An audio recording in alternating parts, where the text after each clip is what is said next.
అందరికీ నమస్కారం. ఈ జనన మరణాలు అని అంటే పుట్టడం, చావడం, అంటే చావు పుట్టుకలు జరుగుతూనే ఉంటాయి. వాటి నుంచి ఎలా బయటపడాలి అనేదే ఈ జననం మరణ చక్రం నుంచి విడిపడడం.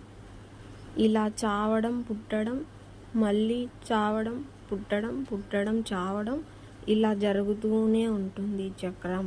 చక్రంలోనే జరుగుతూనే ఉంటుంది. ఇదే చక్రంలాగా తిరుగుతూ ఉంటాము మనం. పుట్టడము, చావడము, ఇలా సర్కిల్ లాగా. ఈ సర్కిల్ ఎప్పుడు ఆగుతుంది అని అంటే, ఎప్పుడైతే మనం అనుకుంటామో ఇక నాకు వద్దు స్వామి, ఈ పుట్టడం, చావడం నాకు ఇంకా విసుగొస్తుంది, నాకు ఈ జన్మ వద్దు స్వామి అని మనం ఎప్పుడైతే ఆలోచన మొదలు పెడతామో, ఆ దైవాన్ని అడుగుతామో, అప్పుడు మనలో ఈ చక్రం నుంచి విడిపడేకి అవకాశం వస్తుంది. వద్దు అని అనిపించింది అంటే ఇక మనం ఏ ఆశలు, ఏ కోరికలైనా, ఏ బంధాలైనా, బంధుత్వాలైనా, భార్య అయినా, భర్త అయినా, ఒకరి బంధమైనా, ఏవైనా ఇంకా విసుగొచ్చాయి అని అర్థం చేసుకోవాలి. దేనివల్ల విసుగు వస్తాయి? ఆ దైవం చేసే మాయ. ఆ మాయ ఇక నచ్చక, అది చూసి ఎన్నో జన్మల నుంచి చూసిన ఆ మనసు ఆ వాసనలు మోసి ఉంటుంది కాబట్టి, అవన్నీ చూడడం వల్ల ఈ జన్మలో విరక్తి కలుగుతుంది. అవన్నీ చూసి ఆ మనసు మోస్తుంది. ఏ జన్మలోనైనా ఆ జన్మ చాలించినప్పుడు మళ్ళీ జన్మకు వచ్చినప్పుడు అవి మోస్తుంది. అది శరీరం ఉన్నంత వరకే దానికి ఆ గుణాలన్నీ అంటిపెట్టుకొని ఉంటుంది.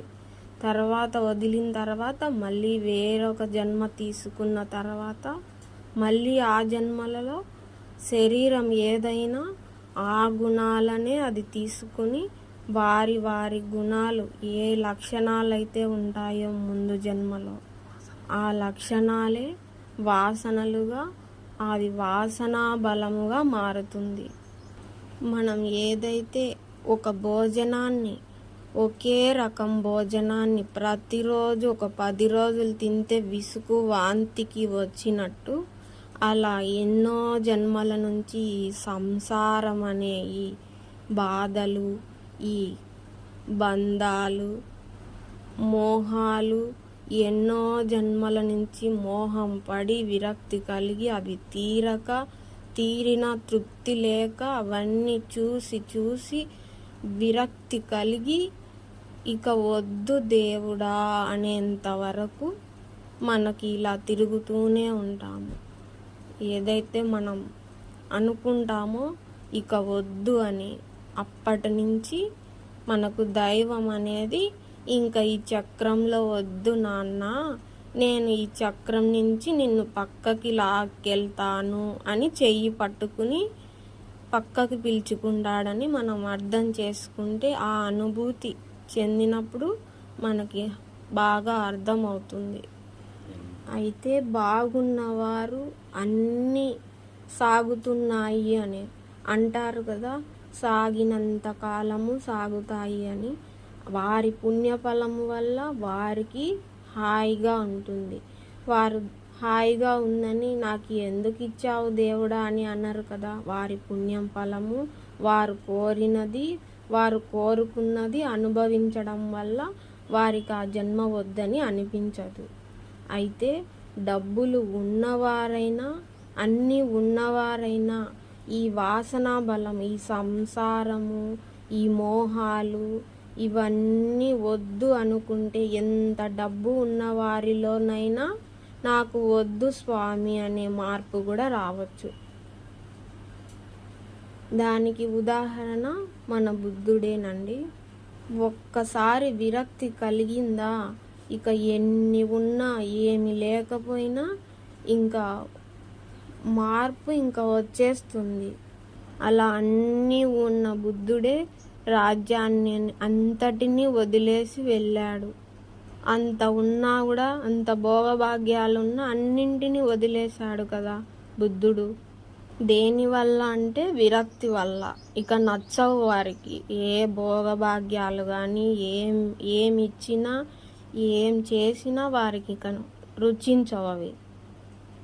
ఎందుకంటే ముందు జన్మలలోనే అవన్నీ అనుభవించిన ఆ గుణాలన్నీ ఉంటాయి కాబట్టి ఆ మనసు ఈ జన్మ తీసుకున్న తర్వాత ఆ వాసనలన్నీ బయటికి వస్తాయి కాబట్టి ఆ అనుభవం విరక్తి చెందింది కాబట్టి ఇక వద్దు అనే స్థాయికి వస్తారు. ఇప్పుడు మనమైతే ఆ దేవుడు అలా చేయి పట్టుకుని ఆ చక్రంలో లేకుండా మనకు సాయం చేస్తుంటే, మనం ఆ విరక్తితో విచారణలోకి దూసుకెళ్ళిపోతూ ఉంటే, మనకు కొంచెం కొంచెం అన్నీ అర్థం అవుతుంటే ఇవన్నీ శాశ్వతం కాదు అని. ఏవి శాశ్వతం కాదు. ఈ బంధాలు, బంధుత్వాలు, భార్య, భర్త, పిల్లలు ఏదైనా శాశ్వతం కాదు. ఇవి నిజం కాదు. ఈ ప్రేమలన్నీ నిజం కాదు, తాత్కాలికమైనటివే. నిజమైన ప్రేమ మన దైవం ఇచ్చేదే. ఆ దైవమే మనమని తెలుసుకునేంత వరకు మనకి ఇలా పోరాటం చేస్తూనే ఉంటాము. ఇప్పుడు నేనైతే ఈ చక్రంలో ఉండాలా లేదా అని నిర్ణయించుకునేది, డిసైడ్ చేసుకునేది నేనే. ఆ ఈశ్వరునికి ఎట్టి సంబంధం లేదండి. ఏదైనా మన నిర్ణయమే. ఈ చక్రంలో ఉండాలా వద్దా. ఆ ఈశ్వరుడు ఎవరు? విచారణ మార్గంతో బాగా లోతుగా వెళ్తే ఆ ఈశ్వరుడు నేనే అవుతాను, అంటే మనమే అవుతాము. ఆ ఈశ్వరుడు నేనే అని అంటే అది ఆ ఈశ్వరుడుగా ఎలా మారాలి? ఇప్పుడు నేనే ఉన్నాను, మళ్ళీ పుట్టవచ్చు. ఈ జన్మ అయిపోయిన తర్వాత మళ్ళీ ఇంకో దేహం తీసుకోవచ్చు. ఈ జన్మలో ఏదైతే ఏదో ధనము లేదనో, ఏదైనా లేదనో, నాకు అంతస్తులు లేవనో నేను చాలించిన తర్వాత ఇప్పుడు ఏదైనా పుణ్యం చేసుకుంటే దానివల్ల కలిగే పుణ్యము, ఆ ఫలం వల్ల మరొక జన్మలో ఏదైనా మళ్ళీ ఇప్పుడు తీరని కోరికలు ఉంటే మళ్ళీ ఆ జన్మకు తీరాలని కోరుకుని అప్పుడు ఆ పుణ్యఫలంతో వచ్చే భోగభాగ్యాలలో ఆ దేహంలో ఉంటూ పురుషుడు కానీ స్త్రీ కానీ అహం అనేది ఎప్పటికీ ఉంటుంది. దేహంలో ఉన్న తర్వాత మనసు అన్నది పుడుతుంది కాబట్టి ఆ దేహం వచ్చిన తర్వాత ఎప్పటికీ ఆ అహంకారం అనేది ఉంటుంది. ఆ అహంకారం వల్ల, భోగభాగ్యాల వల్ల నాకుంది అని, నేను ఇంతటి వాణ్ణి అని, నేను ఇంతటి దాన్ని అని ఒకరిని హేళనగా చూడడము, వాళ్ళని వీళ్ళని తక్కువగా చూడడము, అప్పుడు చేసే పాపాల పుణ్యము మళ్ళీ తయారవుతుంది. మళ్ళీ తయారవ్వడం వల్ల వారు పడిన బాధ, ఆ హేళన పడిన బాధలన్నీ మళ్ళీ పాపాలుగా మొదలవుతాయి. ఈ పుణ్యం అనేది తరుగుతుంది, ఆ పాపాలు అనేది మళ్ళీ పెరుగుతాయి. ఇలా అహంకారంతో చేసే చేష్టల వల్ల మళ్ళీ పాపాలు పెరగడము, పాపాలు పెరిగిన తర్వాత ఆ జన్మ అనుభవించి మళ్ళీ మరొక జన్మ తీసుకోవడము, ఆ పాపాలలో బాధలు భరించలేక మళ్ళీ తెలియక మళ్ళీ ఉన్నవారింట్లో పుట్టాలి, కోరికలు తీరాలి. ఇలా జరుగుతూనే ఉంటుంది. ఇలా పుట్టడము, చావడము. నాకు తక్కువ ఉన్నవారు ఇంట వద్దు, ఉన్నవారింట కావాలి, లేదా ఉన్నవారింట్లో నేను ఇంతటి దాన్ని అంతటి దాన్ని. ఈ రెండింటికి ఆధారం మనస్సే. ఈ మనస్సే అహంకారంగా తిరుగుతూ ఉంటుంది. ఇటు నుంచి అటు, అటు నుంచి ఇటు చక్రంలో తిరిగి మనల్ని తిప్పుతూ ఉంటుంది. అది చేస్తుందన్న ఎరుక మనకు వచ్చేంత వరకు ఆ చక్రంలో మనల్ని పెట్టి గిరగిరా తిప్పుతూనే ఉంటుంది. ఇది చేసే మాయకు నేనెందుకు నాశనం కావాలని ఎప్పుడైతే మనకు వెలుగుతుందో ఆ జ్ఞానం, అప్పుడు కానీ ఈ చక్రంలోంచి బయటికి వచ్చే అవకాశమే లేదు. లేదని ఏడ్చి చనిపోయినా కోరికలు మిగిలిపోతాయి. ఉందని అహంకారం వచ్చి చేసినా మళ్ళీ పాపం మొదలవుతుంది. ఇలా ఇటు నుంచి అటు, అటు నుంచి ఇటు, ఈ రెండింటిని కాదని ఇక చూసి చూసి విరక్తి కలిగి జన్మల వాసనలు ఇక ఎక్కువ అయ్యి ఇంకా ఏది చూసినా విరక్తిగానే ఉంటుంది. ఏది మీకు ఇంటికి పిలిచి ఏం పెడతామన్నా, మీకు ఎంత వడ్డించుతామన్నా, ఎంత బాగా ఆతిథ్యం ఇచ్చినా అవన్నీ విడిచిపెట్టి ఈ విరక్తి లేని స్థాయికి మనలో మనం ఉండాలని, ఆ తపన ఏదో ఎలా తెలుసుకోవాలని ఇటువైపే అడుగు పెడతాము. ఆ అడుగు పెట్టడమే మనం చక్రం నుంచి విడిపడే మార్గం. ఈ సృష్టిలో మాయ అనేది ఉంది. ఆ మాయ మనం తగిలించుకోవాలా వద్దా అనే నిర్ణయం మనదే. ఆ మాయ నచ్చితే ఈ చక్రంలో ఉండు, ఆ మాయ నచ్చకపోతే చక్రం నుంచి విడిపడు. వేరే వాళ్ళు మాయలో బాగా ఉన్నారు, అలా ఉన్నారు, ఇలా ఉన్నారని వారిని తప్పు పట్టకూడదు. మనం వారికి మాయ నచ్చింది, వారు అలా ఉంటారు. ఆ మాయలో మళ్ళీ తప్పులు చేసే అవకాశం కూడా ఉంటుంది.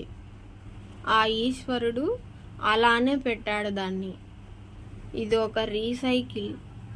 ఈ రీసైకిల్లో ఉండాలా లేదా అని డిసైడ్ చేసుకోవాల్సింది మనమే.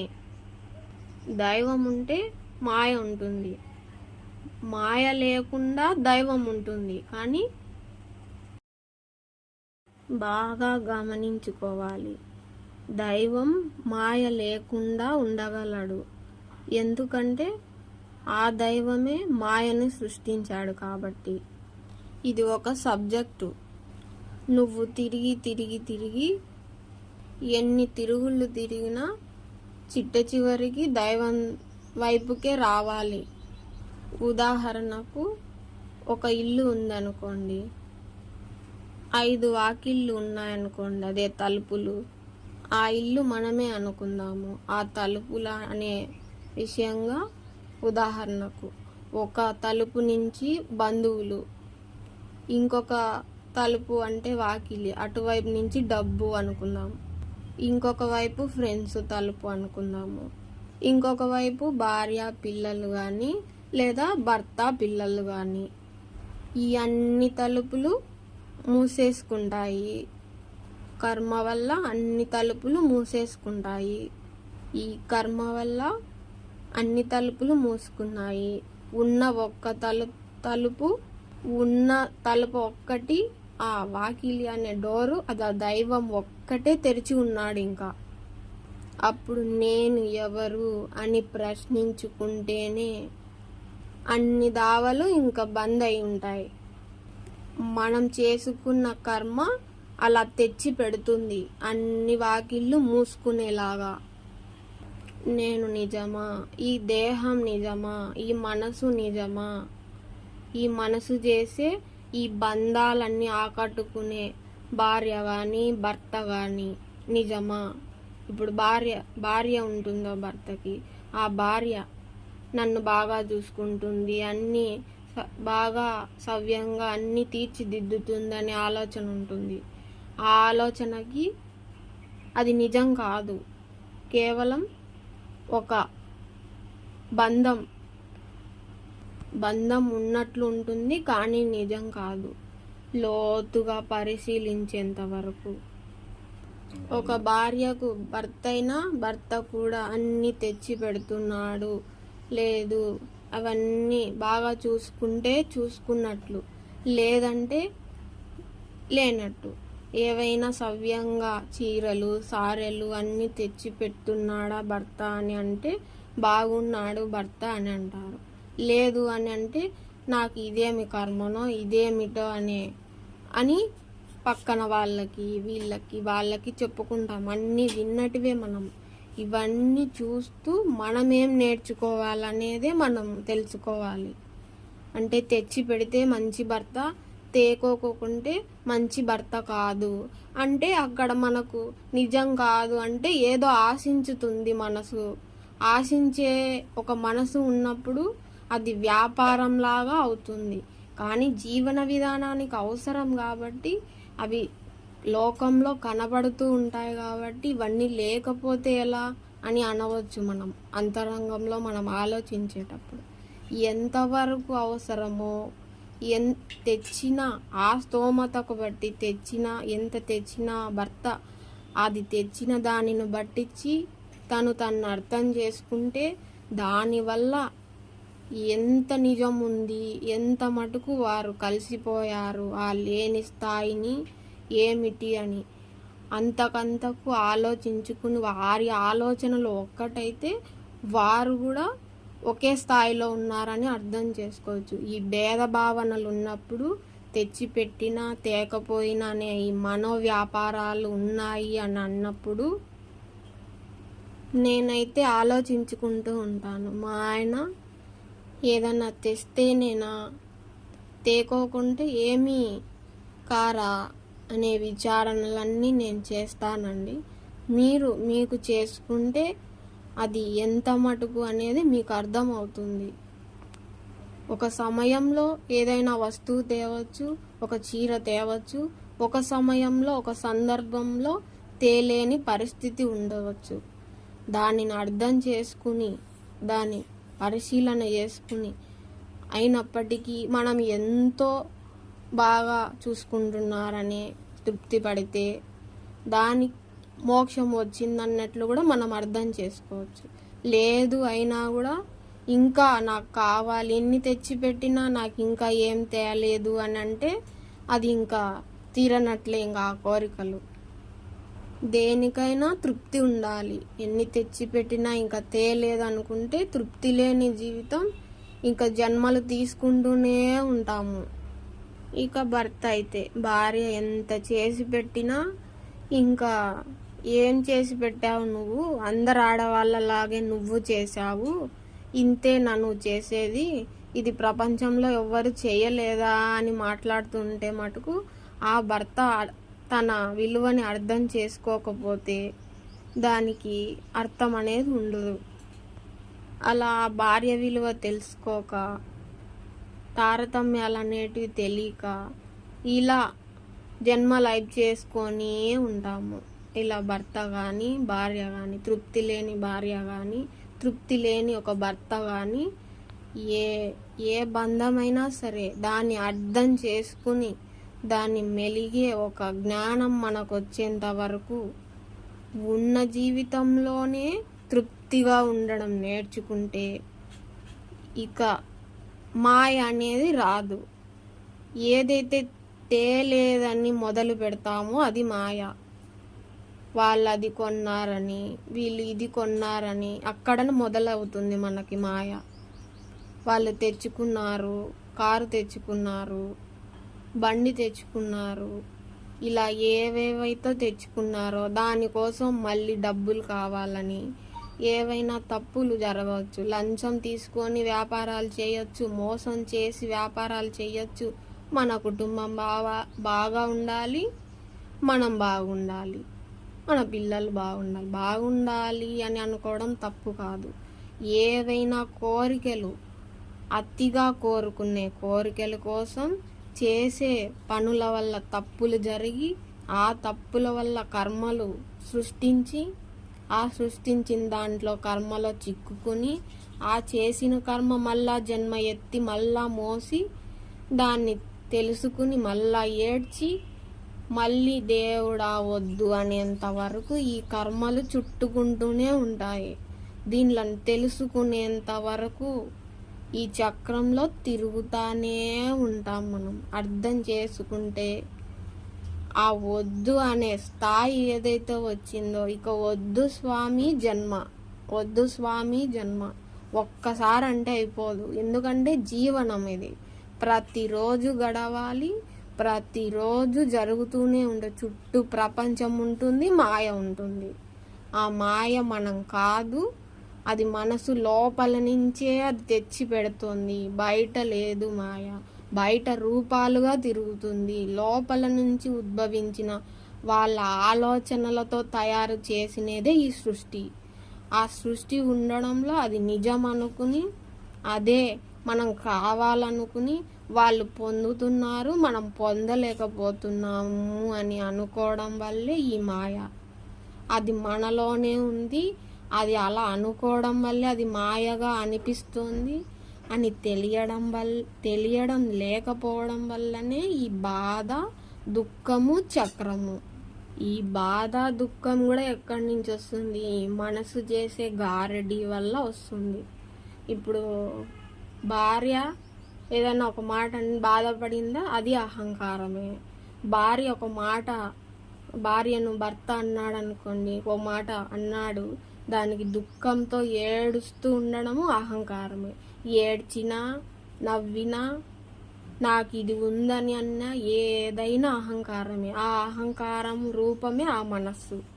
ఆ మనసు చేసే ఈ గారడి తెలియక, అది మనల్ని మోసం చేస్తుందని తెలియక, అది మనం గమనించుకోక ఇలా చక్రంలో వేసి తిప్పుతూనే ఉంటుంది. అది మన అన్నమాచార్యులు రచించిన పాటలలో ఒక పాట కూడా ఉంది చూడండి, ఇన్నిటి మూలము ఈశ్వరుడు అని. దావతి మనసిది వేవేల కర్మలు వేవేలైనా విడువగ తరమా అని, దాని కర్మఫలము మనం అనుభవించేలాగా చేస్తుందని ఆయన రచించినారు. అలా అన్నమయ్య పాటలు విని కానీ మనం తెలుసుకునే విచారణ మార్గాలు ఎన్నో ఉన్నాయి. వాటి నుంచి బయటపడాలి అని అంటే, ఈ చక్రం నుంచి బయటపడాలి అంటే, ఆ మనసు చేసే అల్లరి అంతా ఇంత కాదు. మీరు ఏకాంతంగా ఉండి, మీరు మిమ్మల్ని ప్రశ్నించుకుని, మీరు ఏ పని అయితే చేస్తున్నారో ఆ పని చేసిన తర్వాత మీతో మీరు మాట్లాడుకోండి.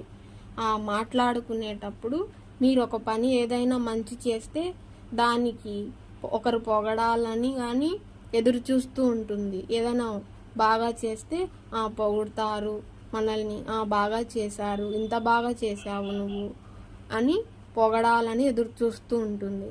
ఏదైనా పొరపాటు చేశామంటే అప్పుడు మనల్ని బాగా గమనించుకుంటే అప్పుడు ఆ మనసు ఏమంటుందంటే, పొరపాటు చేసినానంటే మొట్టమొదట చక్రంలో ఇరికించడానికే చేస్తుంది అది. ఎంతమంది చేయలేదు ఈ పొరపాటు, నేను చేస్తేనే నా తప్పైంది, నువ్వేం అలా అనుకోవద్దులే అని మొట్టమొదట మన చక్రంలో తోసే పని చేసేది ఎవరో కాదు, మన మనస్సే చేస్తుంది. మనల్ని మోసం చేసే పని చేస్తుంది కాబట్టి ఆ మనస్సే మాయ. ఆ మాయే మనసు. ఇంతమంది చేయలేదు ఈ పొరపాటని మనల్ని మోసం చేస్తుంది.